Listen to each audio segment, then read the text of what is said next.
Hello, dear fans, friends, and subscribers.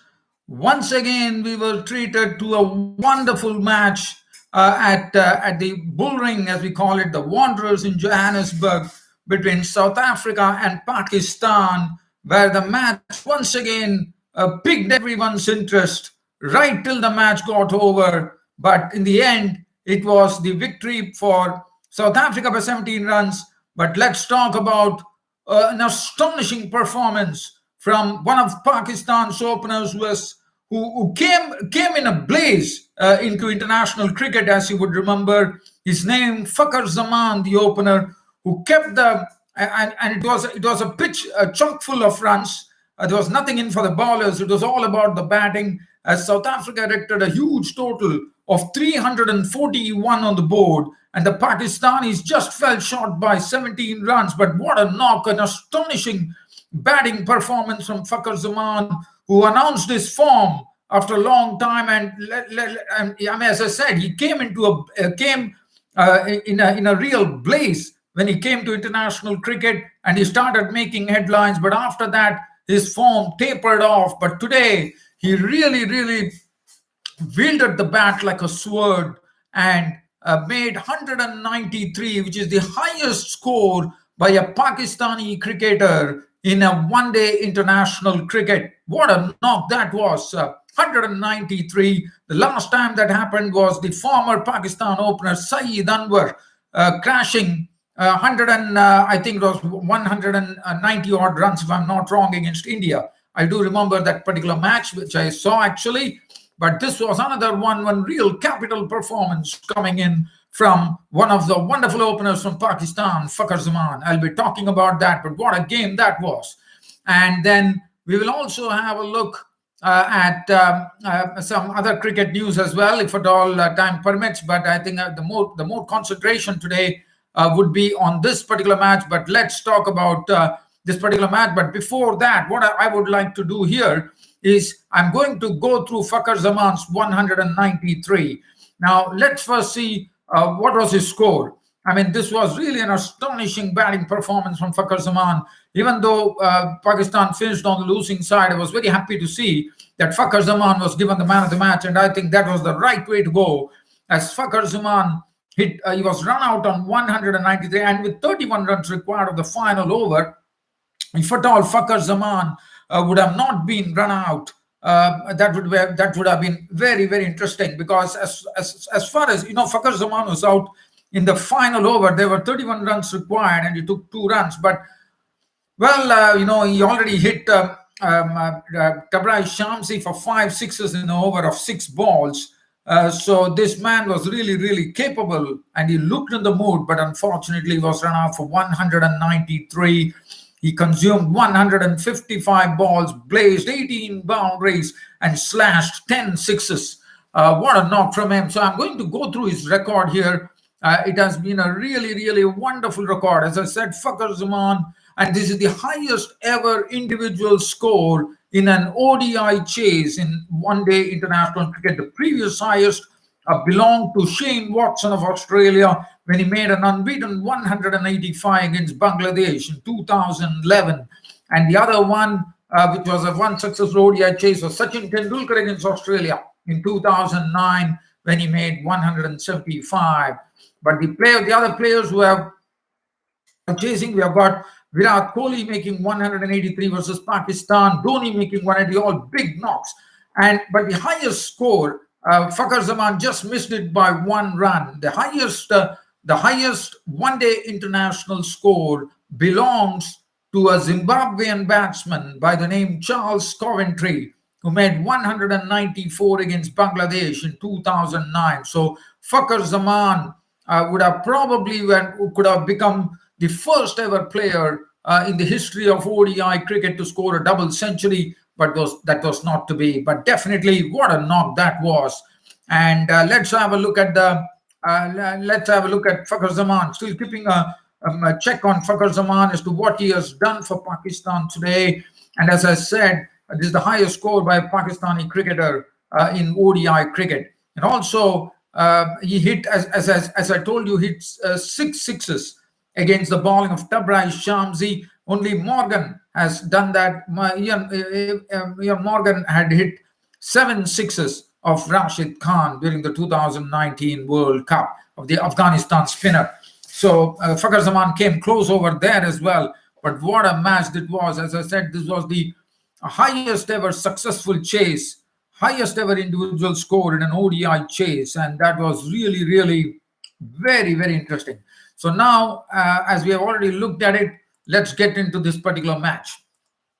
Now, looking into this particular match, it was the South. As I said, it was this particular pitch was absolutely full of runs. So batting was absolutely easy on this particular pitch. The side boundaries were short, but the other boundaries were long. So, but I thought Fakhar Zaman definitely made good use of the shortish boundaries to get his runs. But also one thing about Fakhar Zaman, as I said, he has been a person who has been out of form, and to come up with come up with a biggie like this, I mean, he transformed it. I mean, if you look at that particular chase there, they were 71 for 3 when Mohammad Rizwan was gone, 85 for 4, 120 for 6, and it looked all lost when it was 120 for 5 in the halfway stage, and 6 for 186. So that and from then on, once Fahim Ashraf was gone, Fakhar Zaman decided that now he has only the tailenders, but he really unwinded in beautiful fashion.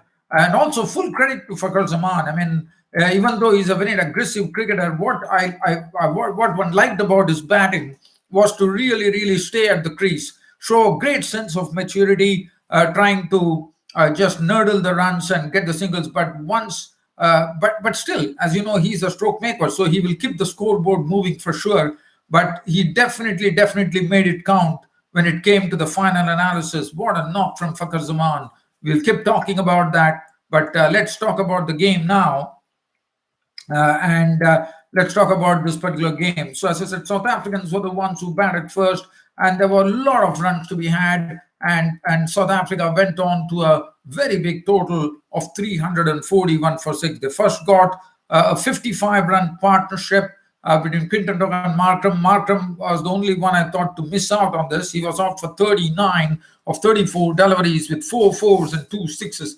But Quinton de Kock came into his own. He really went after the bowling. And as you know, Quinton de Kock is one who really likes to get on with the game. Especially one could see that after his captaincy burden was taken away from him, he really really started going for the bowling, and he was a victim of the bowling of Harris Rauf. He was out for 80 of 86 balls, 10 fours and 1 6. But Temba Bavuma, what a start for him. I mean, he lost the first test, the first one-day international was lost, but in the second one-day international, Temba Bavuma collected his first ever victory as the South African captain. Bavuma made 92 of 102 balls with 9 fours. Rassie van der Dussen showed his other side of the batting that he has. Rassie van der Dussen, as you know, in the first match, he really played, he did what Fakhar Zaman did for Pakistan today, by nurdling the strike and then finally striking it big. But today we saw the other side of Rassie van der Dussen, and that was to see how he could play that real cameo. The other day he took his time, but look at this particular knock of his. He came at a very tailor-made situation, 169 for 2 when he walked in the 31st over, and he started putting back to ball in such a fashion that he hit 60 of just 37 deliveries, which included 6 fours and 4 sixes. David Miller indulged in some real fun with the Pakistani bowlers as he finished on an unbeaten 50 of just 27 deliveries, which included 3 fours and 3 sixes. Klassen was out for 11, Phil 3, and it was thanks to David Miller's pyrotechnics at the end that the South Africans raised a big total of 341. But also, as I said, on this particular batting pitch, even after seeing South Africa raise 341, I definitely knew that this match was not over, because the reason being that this particular pitch is full of runs. And that was what we saw from Pakistan, where Fakhar Zaman totally, single-handedly almost took Pakistan to victory. Looking at the bowling, well, as I said, the bowlers definitely did not have a say at all today. 10 overs, 1 maiden, 1 for 75 for Shaheen Shah Afridi. Mohammad Hasnain disappeared for 74 runs with a wicket to show besides his name. Fahim Ashraf the other day bowled beautifully, but today he was taken for runs on a pitch which was totally aiding the batsman. 9 overs, no maiden, 1 for 62. Harris Rauf, I thought, got a bit of control. Probably the South Africans would have probably gone in excess of 375. It was only thanks to Harris Rauf that he pulled it in the death overs by bowling good lines. 10 overs, no maiden, 54 runs and 3 wickets. Shadab Khan, definitely, yes, he has definitely become a better bat, but the bowling is something which is his real forte. But unfortunately, he went for 64 of his 9 overs, and Danish Aziz bowled 2 overs for 11 runs. Now, let's have a look at the Pakistan card.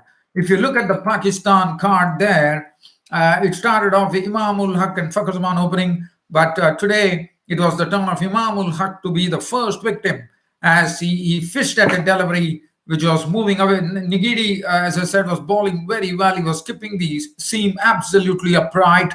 And what he was hitting this hard lengths, as we call, and he squared up Imam ul Haq with some late movement, and the thick edge was taken by Markram in the slips, and he was gone of the bowling. Beautiful fire. So it was an early wicket.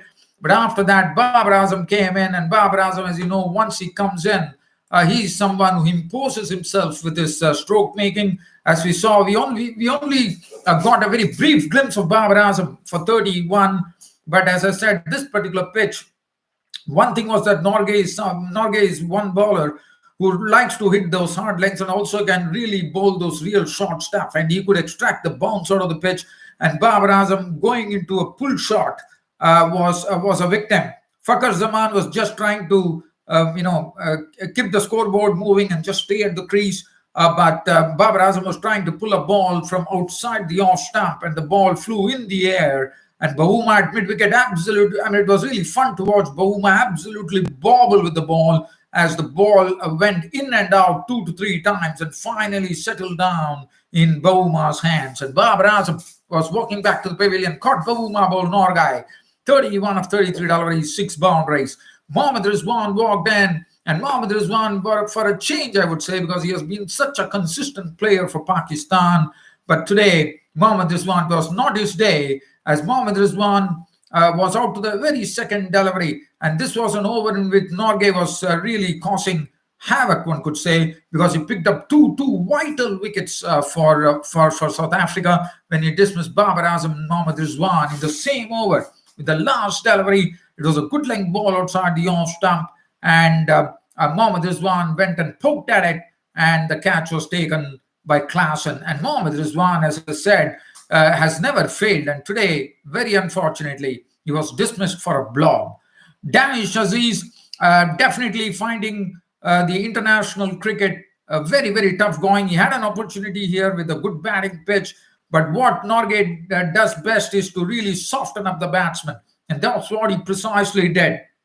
He bowled the bouncer, and Danish Aziz, I'm sure, was shaken because the ball really got off and just shaved past him. But after that, the other day, as you know, he forced the other one-day international, he forced Danish Aziz to fend at a delivery. But today, as I said, he softened him up with one real short delivery which went past his nose. But after that, the very next delivery, the pressure was right on Danish Aziz as he got a ball which was pitched on the middle stump, just moved away that bit. And Danish Aziz was on the back foot, but the ball had already kissed the edge of the bat, and the wicketkeeper had pocketed the catch. And Danish Aziz was walking back to the pavilion for 9, with Pakistan really going down there in the score at 85 for 4. As Shadab Khan walked in. Shadab Khan today could not do much.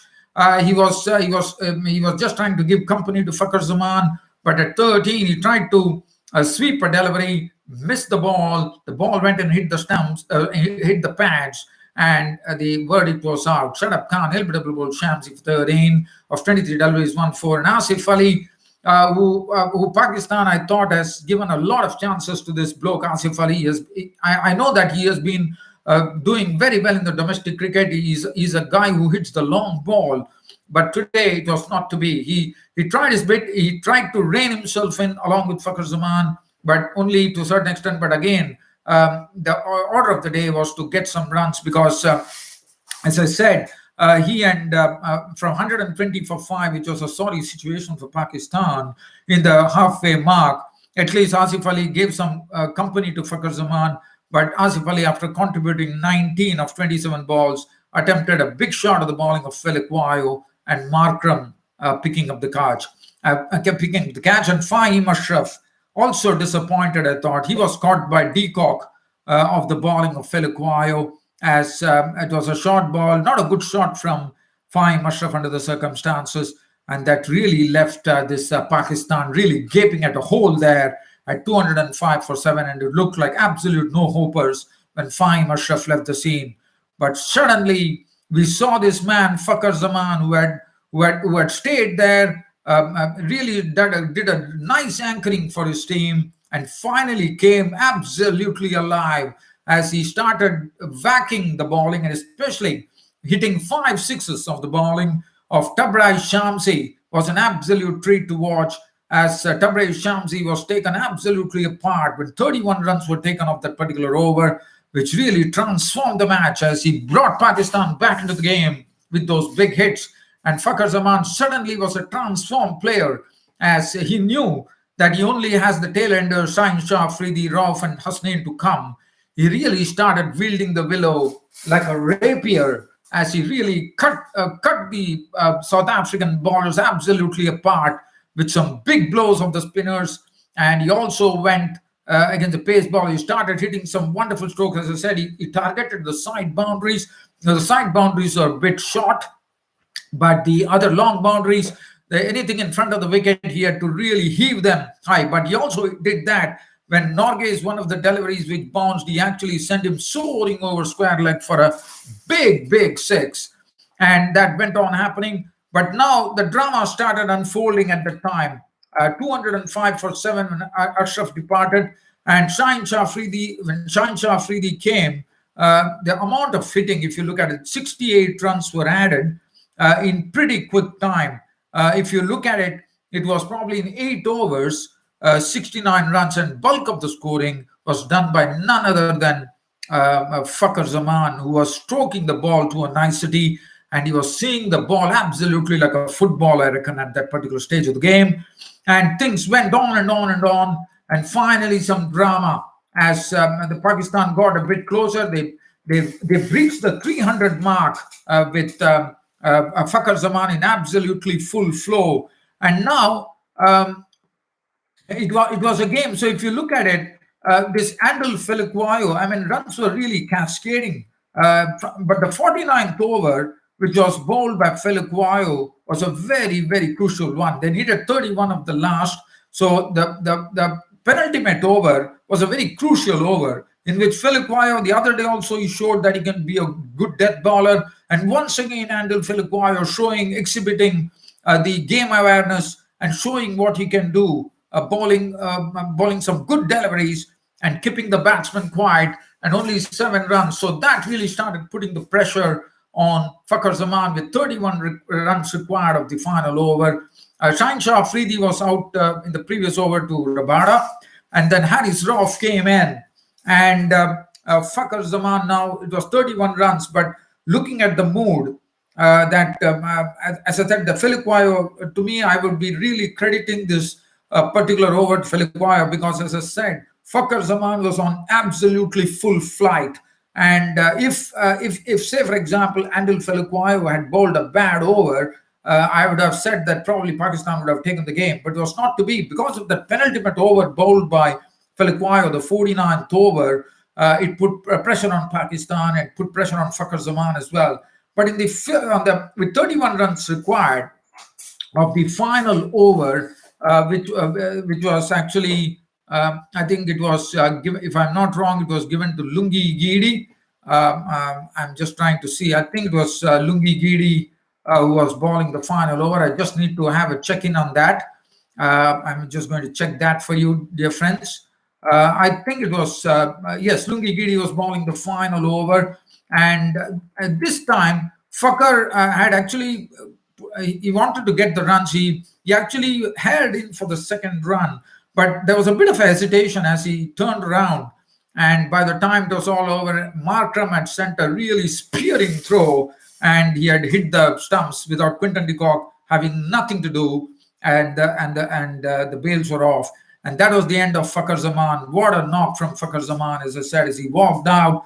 He was applauded by not only the Pakistani contingent, also by the South African players. As I said, that was a really, really a special knock, and truly, truly deserved a double century. What a knock from Fakhar Zaman. He totally opened up everything for Pakistan with that astonishing knock of his. And I thought this was a really, really a sort of a really a brilliant knock from Fakhar Zaman. But unfortunately, at the end of the losing side, Fakhar Zaman was run out by a Markram for 193, 18 fours and 10 sixes included in that. And that was absolutely a treat to watch. And also, let's talk about talking about this particular game. One more thing that I would like, one more stat we would like to look at is the sixes that he hit. Shahid Afridi hit 11 sixes, as you would remember. Shahid Afridi hit a 37 ball 100 against Sri Lanka in 1996.